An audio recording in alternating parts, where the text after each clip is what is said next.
Hey America, have you been enjoying that new low gas price lately? It's probably been making things pretty easy on your wallet.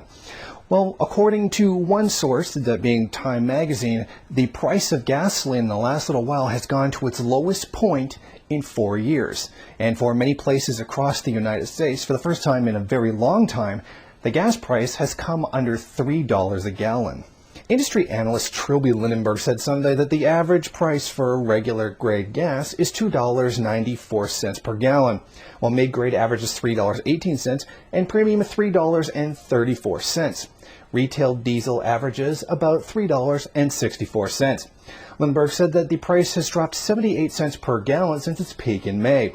She said the drop had been driven by a decrease in the price of crude oil. She forecasts that it will continue to come until now, unless oil prices drop even further.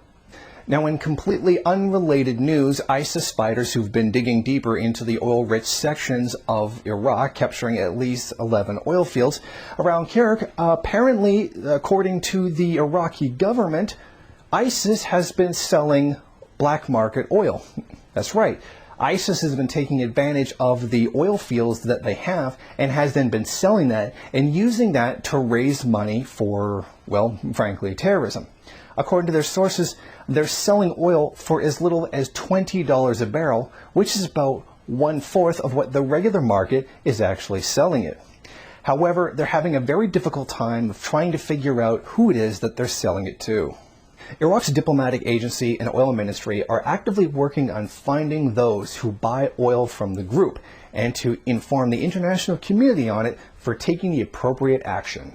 According to many reports, this oil is being dug out of the ground from Iraq and then being sent to Syria, where presumably ISIS or the FSA, using captured technology, is then refining that oil and then selling it. Now, the UN is actually very upset about this because cutting into the profits of a group like ISIS, cutting their funding, would go a very long way in destroying them. So the UN is actually taking this very seriously and is threatening many countries that if anyone is caught purchasing this oil directly or indirectly or what have you, that they would have sanctions placed against them. In fact, it has been Russia that has been leading the way in creating legislation within the UN to punish people who do purchase it. Russia strongly condemns any engagement in direct or indirect trade of oil from Syria involving terrorist groups and reiterates that such engagement constitutes financial support for entities designated by the UN Security Council 1267/1989 Committee as terrorist. However, something that's not really being picked up too much by the mainstream media, or at least the Western media, is that Russia has been complaining that the United States has been taking measures to undermine the wording of this resolution in an attempt to weaken its power. We had bilateral negotiations with the United States, and the American delegation did everything they could to dilute the wording of the document. We would have preferred a much stronger statement. It would seem very strange that the United States, a country that has given so much support towards ending the struggle of ISIS and hopefully putting that down once and for all, would do something so counterproductive to their own interests, if this is the way, if it's being accurately portrayed this way. Now, obviously, this oil is getting onto the market somewhere, and I don't believe that these two things are completely unrelated. Of course, any increase in the oil put out would, of course, lower the price because of supply and demand. But I do find it very odd that they just seemingly can't find anyone associated with purchasing this oil. But yet it is being purchased, and it's been estimated that at least in September, ISIS has made up to $3 million a day from this oil. So it's very clear somebody is buying this black market oil, and it is having its effect on the global oil supply, and thus correspondingly its price. But thankfully, there have been some arrests surrounding it.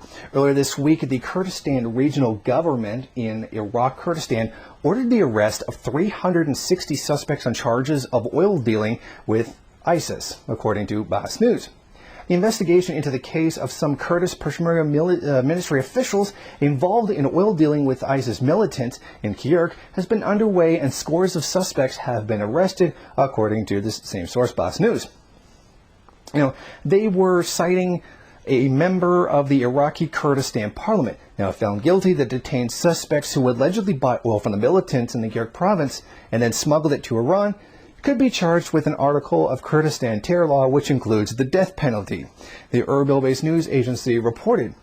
International intelligence agencies say that the Islamic State's illegal business is hard to track, as oil is being sold to countries bordering the ISIS-controlled territory and then later resold, whitewashed, meaning it's then made to appear legitimate. As I said previously, the amount of money in September alone that ISIS has made from this black market oil reached about $3 million a day, which is an astronomical amount of money for what is essentially a rebel group with no real solid infrastructure. This shows the tremendous organizational capacity that ISIS actually has. Now add in the fact that ISIS controls about 40% of wheat production in Iraq, and you've got a very serious problem. These guys are so incredibly well organized that it almost seems impossible that they could actually just be a rebel group. And I genuinely think that they really are. And I don't think that ISIS is actually backed by any government as a tool for any purpose whatsoever. I genuinely really believe that they are the world's pariahs and that they're just really, really good at what they do. And this actually makes them one of the wealthiest rebel group, or at least terrorist group, that has ever existed, as long as you don't count the United States government. And what I find really interesting about all of this is that all this power that ISIS has been able to demonstrate without a backing by any state, that it's managed to build all on its own, of course using much of the training that it's received from many Western countries to carry out operations against their enemies, which they are then turning around and using for their own interest. They're doing this so well. And many of all the old terrorist groups that we've always heard about and have always been used to scare us were basically backed by other states. These guys are not. That big boogeyman that we were always given to be afraid of, this really evil, hardcore Islamic fundamentalist group that's this terrible threat to the freedom of the world, but that big built-up boogeyman that was put in our minds seems to be actually becoming true under ISIS. This is what we were fed with Al-Qaeda, and really it's just a really loose network of people who, most of whom probably work for the CIA. But this ISIS group really has become that great Islamic boogeyman that has been presented to us since 9/11. This all-pervading evil force of Islam. And it seems to be actually real. And that's the irony. After all this time, this fight, the war on terror since 9/11 that we've been going against, this big evil Islamic evil that's been put in our minds, is now actually becoming real. And I think that's really, really ironic that the war on an evil Islamic empire that didn't exist actually created it.